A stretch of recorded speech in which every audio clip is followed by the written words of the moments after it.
Welcome to Season 3 of the Knack 4 Business Podcast. Over 300 episodes strong, we're here to ignite your entrepreneurial spirit with fresh insights, networking gems, and creative strategies that elevate your game. Are you ready to discover what your Knack 4 business truly is? Your hosts are Bernie Fransgrote from Creative Insight and Wayne Pratt from Motivate You Inc. Today's topic is how networking can lead to entrepreneurship. How can you turn your networking into real business growth and opportunities? That's what our guest is all about. Our guest today is Jeffrey DeSocio from Broad Reach Staffing. Jeffrey is a digital marketing and IT executive with over 25 years of experience from startups to Fortune 500s. He's the founder of Mass Professional Networking and now serves as a managing director at Broad Reach Executive Search and Staffing, helping hypergrowth companies connect with top talent. Jeffrey also has ventures in health, wellness, and internet services and remains active in the Northeastern University Alumni Association. An avid connector, he enjoys music, fitness, and traveling in New England with his wife, Heather. Jeffrey, or Jeff, welcome, sir. Do you have a favorite quote or saying? It's pretty simple. Your network is your net worth. You've heard that a million times, but it really is. It's who you know, not what you know. So you're focused inside the networking space because you realize that's where the real business growth is. What brought you into that realization? What was the epiphany? The epiphany was back in the year 2007. I was working in corporate at Staples. I saw this advertisement from Northeastern University about a networking event. Keep in mind, I was in tech. I was like, networking, is that like wires and gadgets and stuff? I didn't realize it was professional networking. So I went to the event and I noticed a huge difference at the event versus the people I'm with in the corporate environment. Everybody was friendly, nice, and wanted to help each other. And I was like, wow, this is an epiphany. And I started going to events on a regular basis right after that. And meeting people that were open-minded, they had their own business, or sometimes they were looking for a job, but they were very open to information. And that's great dialogue. To this day, I have best friends from some of those events in 2007.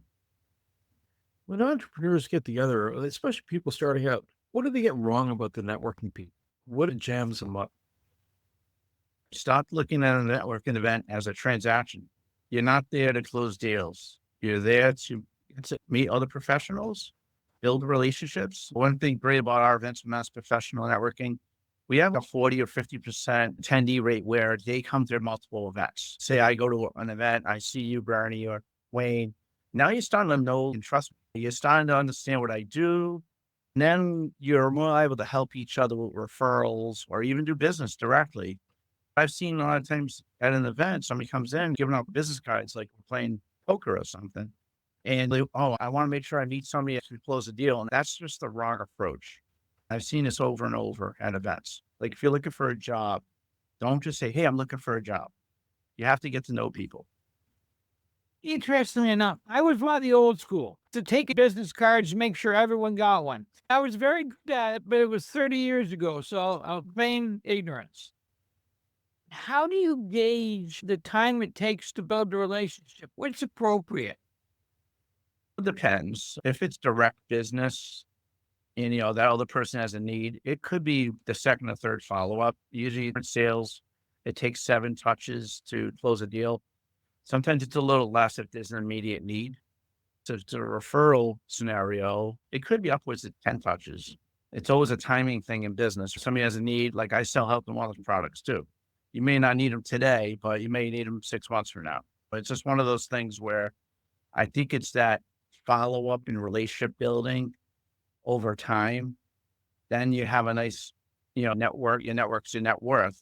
If you have a great network of resources and people, the revenue is going to come eventually. You have to look from that perspective. So you've seen a large number of people rolling through. People have either a knack or they have an innate ability or they've honed their skill. What are the characteristics? The characteristics is when somebody comes to a networking event and they go there with a plan to meet somebody that they don't know. Because sometimes when we go to an event, they'll just hang out with the people they know and talk to them throughout the whole event. But if somebody has a knack for business, they know they have to get out of their comfort zone and meet somebody different, because you never know who you're going to meet at an event. You always have to go with that mindset. You might meet the best person in the world that'll close 20 deals for you. You have to be an extrovert too in an event. Introverts are tough. It's tough to go into a room and you don't know anybody. But I think when you have that knack for business, you're going out of your comfort zone a little bit more. You go into a room, yeah, good things come down the road. I like the idea of that knack for business. We've got to use that, Bernie. If you have a knack for networking, there's professional networkers out there and there's not so professional networkers. I always encourage folks at my events to sit talking a V approach. That way it's inviting. Somebody could come in, but don't interrupt them, but just come in and join the conversation politely.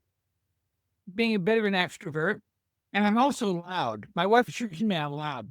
How did you go from going to a network event to starting a network event? What was that entrepreneurial shift? So I live in the Boston area, but I live in the suburbs in Framingham. I started my events because I wanted to do some events close to home instead of going into Boston and fighting traffic. So I started Mass Professional Networking in 2013. It was at a pizza place. I did get a little bit of mentorship from a good friend of mine. Yeah, unfortunately, he's passed. His name is Dan Edmonds. I was going to his events down in Foxborough, Massachusetts, where Patriots Place. And so I was like, you know what? I want to start my own group. So over time, I'm going to be honest with you, since 2013, I've run at least one event a month, every single month. I gravitate towards Boston. That's where the people are, right? It's a young collegiate environment, very entrepreneurial. Boston's one of the top 5 startup cities in the United States. So I started doing my events in Boston, and then I expanded Boston and suburbs probably about 3 years ago. And now I'm actually expanding down in the Providence area, down in Rhode Island. So I'm doing 3 events a month. So I thought I saw a need out there. I don't know if you see my blog, The Social Connector. I always see myself as a connector. I brand my name a little bit, The Social Connector. I love to connect people. And that's one of the reasons why I started my own group. I wanted to do my own thing and run it my own way. Are you a virtual group as well, or all belly to belly? 99% in person now. Of course, we were virtual during the pandemic. I've done multiple polls with the members of my group, and everybody wanted in person. It's not like shaking somebody's hand in person. Do you find though that you're just because in person means you have to be there, right? And that's the reality of it. I have a meeting today in Madrid, in Spain, and 2 hours later I'm in India, and then another 2 hours later I'm in Australia. It'd be a fantastic road trip. However, at time, distance, and expense, and your own ability to keep up with that pace might hinder that flow. How do you get that reach then? Does it depend on the type of group that's coming together? Some are specific to an industry, some are specific to small businesses. And those aren't manufacturers that make smartphones, for example. How do you strategize that process? Is it a target market? Is it geography? So we're in New England. Yeah, a few approaches you need to take. Our group, professional networking, is for all professionals, no matter your background, industry, everything. Wherever you came from, as long as you're professional, you're in our group and you want to help others. But you always have to think about the second level connection. I'm going to meet you, Bernie. You may have 10,000 LinkedIn connections. They're my second level. They may be all over the world, in Dubai, Tokyo, wherever. When we build relationships, you trust me, and trust me, you may refer me to somebody in Tokyo or Dubai, depending on what the service is. And what's interesting? During the pandemic, I did get that reach. Our events were virtual for 15 months. So I built some relationships with folks all over the world, and interested in Australia, of all places. I got quite a few LinkedIn connections in Australia. And it helped me in my staffing business because I had a couple of roles for a company that was based in Australia that I was working. So that reach really flexed its muscles a little bit in that case. Are you one lawyer, one realtor, one accountant, or any profession? Which your model? So it's all professionals. A typical event may have 4 financial advisors, 3 real estate people, 6 marketing. But if I was to say what domain I target the most, it's marketing. Because I'm also on the board of directors with American Marketing Association. I don't know if you've heard of that. It's a great organization. And I have a marketing background. I have a marketing company. I've had amcbizsolutions.com, which is my logo back here, for almost 17 years now.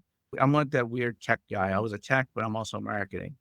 That's why I gravitate the most towards. But again, our group has to be, you have to come from all types of backgrounds. It makes it more interesting because if you go to an event where all marketers, if you look for a job, the marketers check, they're not going to hire you. It's going to be the chief operating officer, could be the CEO. You want to meet folks in other business domains at an event because you're more liable to close a transaction there. We seem to be morphing a little bit because of the pandemic. I was raised belly to belly. The small town, the hardware, you went 2 doors down and you shopped the hardware store. And now we have the social media. We've got Facebook, we've got LinkedIn. We won't even mention that other guy. But do you see this a change? Do you see this as a value add? Where are you on social media? Well, social media, where I look at it, I'm on it all the time. As a recruiter, I'm on LinkedIn almost all day. You have Facebook, Instagram, and all that. I look at social media as a place to basically define your brand, your background. What do you offer? When I go to an event and I meet you, I'm Jeff. How are you doing? I don't start going on a 10-minute pitch of what I do.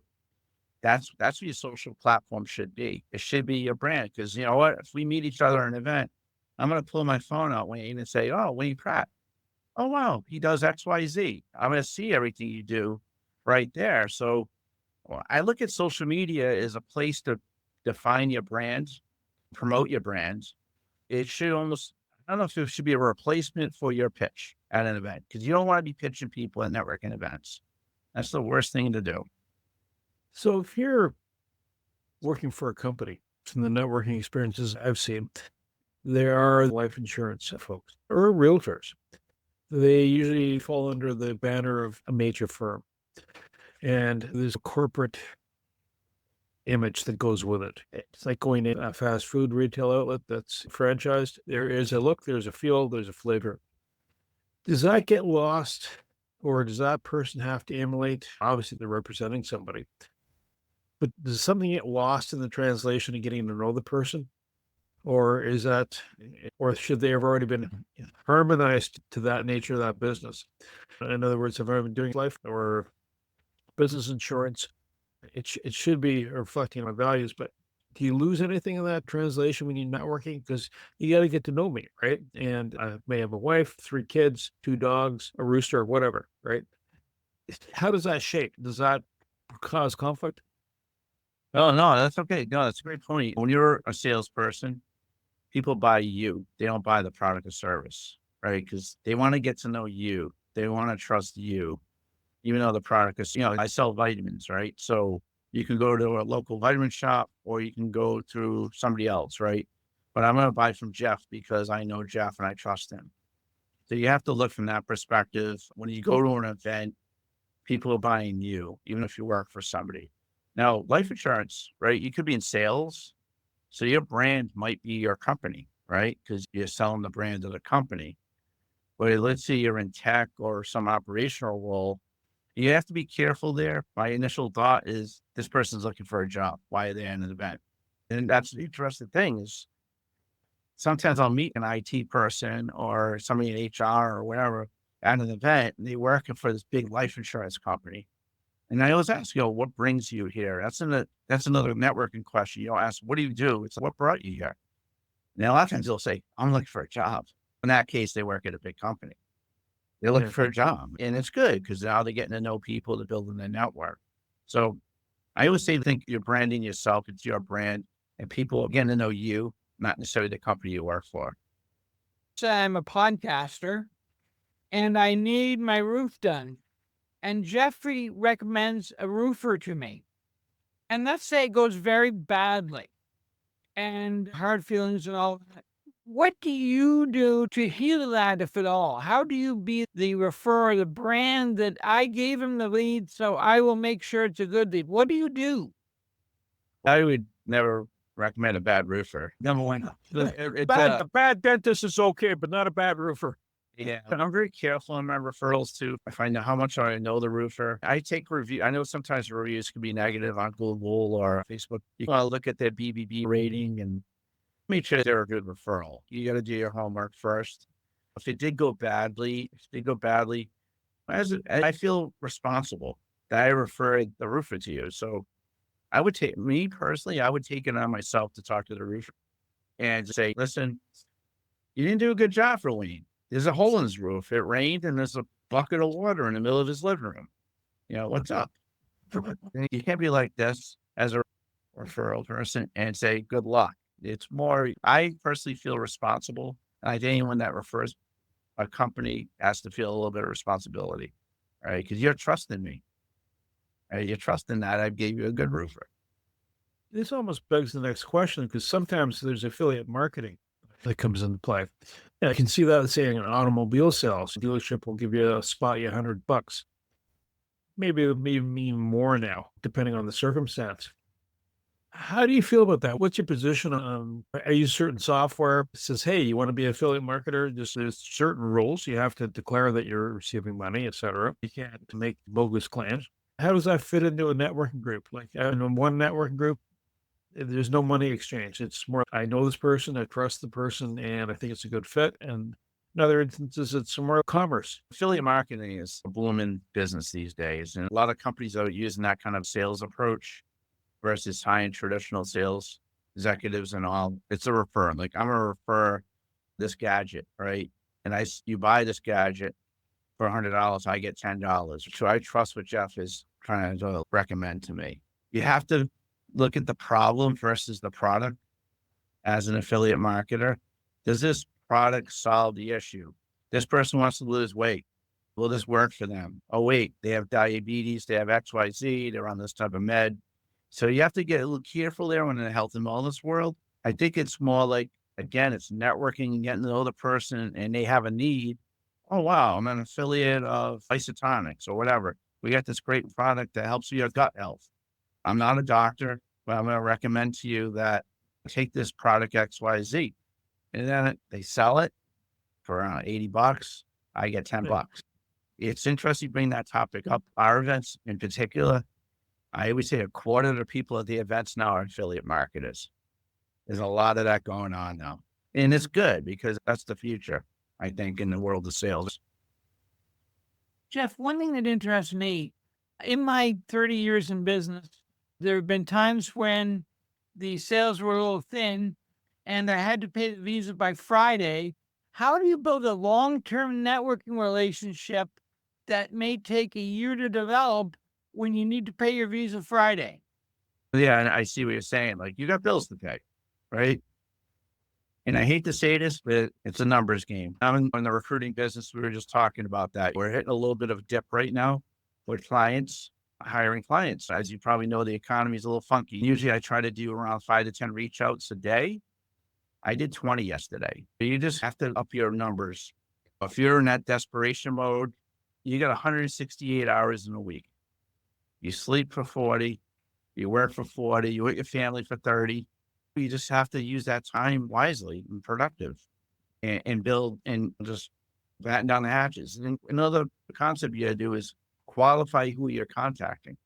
Make sure that they have that need, because you're not going to go to 100-pound, 5'10" man and say, hey, you need to lose weight. Wrong. They're like, I need to gain weight. If that makes sense, that's the numbers game. You just have to bump it up a little bit. You ever make chats with people and say you connect with somebody, and whether it's a formal networking group or you happen to be at a golf game or a sporting event or some other public event, and you hit it off, and it's good energy flow. There's some people you got to talk to. Yeah, not going to work. But other people, it's going well. When you make that connection and someone says, oh, I'm interested, the follow-up cycle, how do you gauge that? It's not seeing painful. In other words, man, you can go away. Yeah. So I have a rule of thumb. This is what I teach in networking is always follow up or send a follow up within 24 hours of meeting somebody, because it's hot. And if it's a good lead, make an appointment, pull out your phones, pull out your calendar, say, hey, you know what? It's Thursday. Let's meet Monday at Starbucks in downtown Crossing in Boston, and we can chat more. Because at an event, you don't want to get too deep into conversation about solving each other's issues, but you want to keep your time limited per person you've talked to. You hear that over and over. You have to have the next step in place within 72 hours. A 24-hour follow-up message within 72 hours, have a meeting with that person. And then you're kicking off that touches, per se. And going back to networking as an entrepreneur, you need to pay the bills. You have to be a little bit aggressive, but don't be a mosquito. If somebody doesn't respond to me, I'm very quick. I have a quick trigger. If you don't respond to me in 2 or 3 tries, you don't hear from me for a month. And I just move on. I don't call somebody up 5 times a day. Because then they're the ones that you're like, I'm not going to refer to this person. You just hit a really good point. On one hand, you want to be there when they're top of mind. And yet on the other hand, you don't want to be in their face and be that person everyone hates at a cocktail party. How do you gauge that? How do you feel the room? And I've been doing this for many years. The thing is, when I walk into a room, if I see a person that loves to hear themselves talk, Ooh, I know it's tough, right? That person I may not spend the time with. I like to go with folks that if I see a conversation where it's very interactive, like there's people next to me, those are folks I want to talk to because they're interested in learning more about me. And I'm also very interested in learning about them. So it's a fluid conversation. I always look at how the conversation is going. I've seen a lot. The person is talking, the other person's looking at their phone, they're rolling their eyes. They're like, I don't know if you want to really talk to this person. They might be the best client or contact, but at an event, the whole idea is human interaction. You got to have a fluid, almost 50-50 conversation. And that's the way to help trust them and refer them. I have a side story. I was at an event once, and this guy went off about his skiing business. He repaired skis. 10, 15 minutes. He kept going and going. I don't ski. I hate snow sports. Why did you just spend 10 minutes talking about your business? First question should be, do you ski, Jeff? No. Okay, let's talk about the Red Sox. Else. And that's what you have to do. You should start if you really, instead of your pitch, ask a question, qualify the person first. And then, you can talk about it, but I want to interact with a question versus a statement. That way it has the conversation going and flow. Jeff, you like to base your relationships on person to person, which I think is fantastic. When you can only be at one place at one time, how do you scale? Yeah, and I have that problem a lot. It's really ramping up in the Boston area. There's a lot of events going on. This is where you have to make a decision. Which place should I go tonight? And this is just, I don't say the selfish side of me a little bit. I'm going to go where my clients are going to be.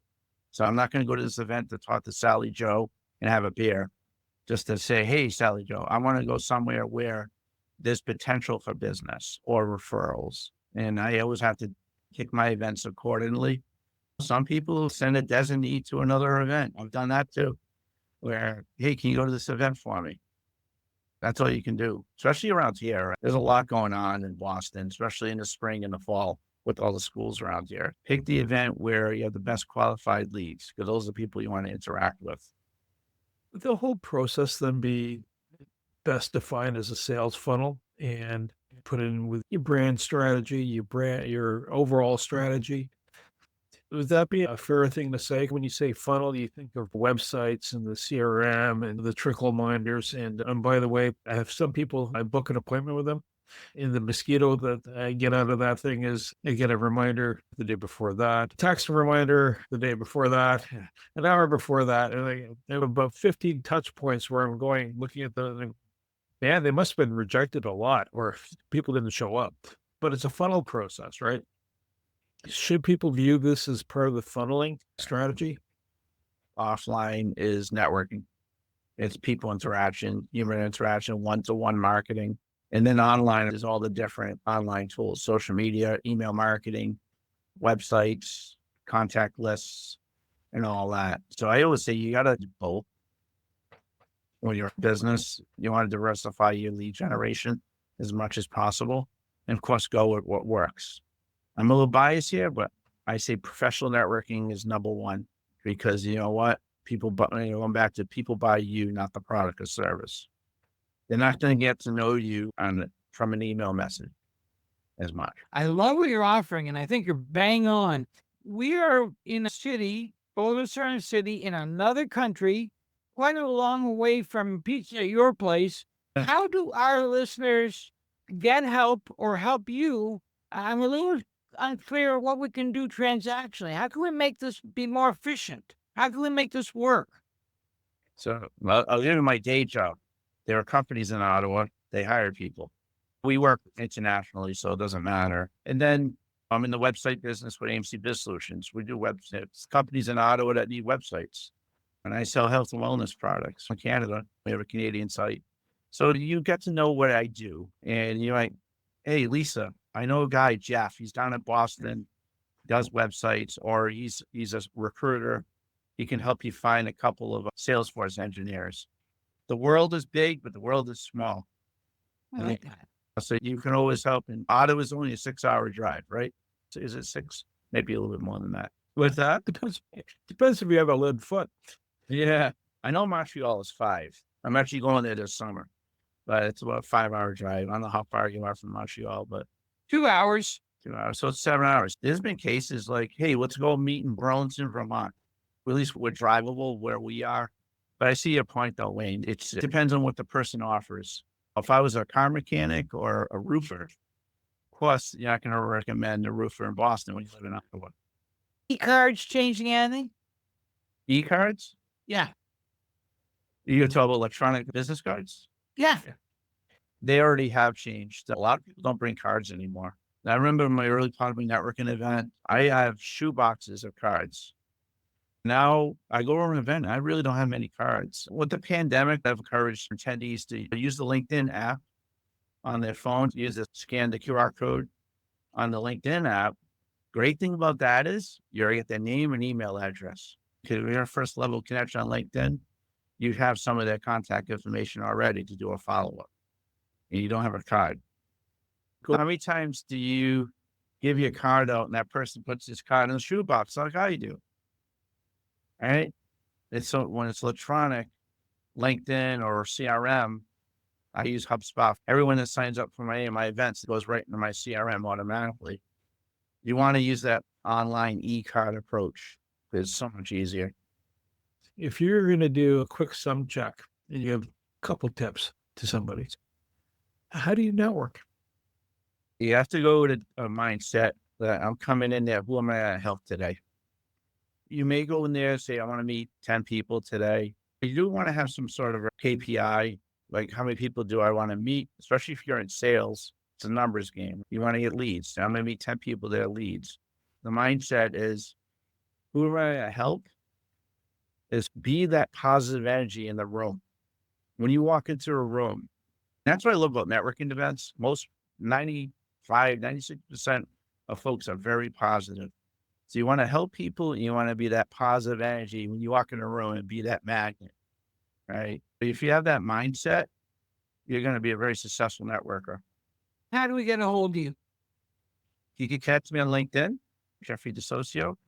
I also have, I think you got my stuff here. TheSocialConnector.com is my blog. And that kind of shows a lot of the stuff I do. And then my email is jeff@aimcbizsolutions.com or jeff@broadreach.io. It's probably the best. I want to say thank you to Jeffrey DeSocio, my co-host Wayne Pratt, and you, the Knife for Business listeners. You got a question on networking? You're looking for a roofer in Boston, or you just need some marketing advice? Reach out to Jeffrey. To reach the podcast hosts, email them at info@creativeinsight.com or by the website creativeinsight.com, spelled KREATIVISIGHT.com. To reach Wayne at his email, wayne@motive8u.ca, that is MOTIVE, the numeral 8 and the letter u.ca, or his website, motive8u.ca. If you would like to be a guest on this podcast and share your knowledge, let us know. We would also appreciate your feedback on the content or format. Check the show notes for more details. For these podcasts, we like to acknowledge the support and thanks to the following people. Carl Richards from Podcast Solutions Made Simple, a renowned podcast expert. Fred Crouch, who is the Property Wizard podcaster, where Bernie is a co-host. Jovan Strika from At Hive, a co-working space that is more than just a space. Then Melanie Weber, Bernie's invaluable business partner.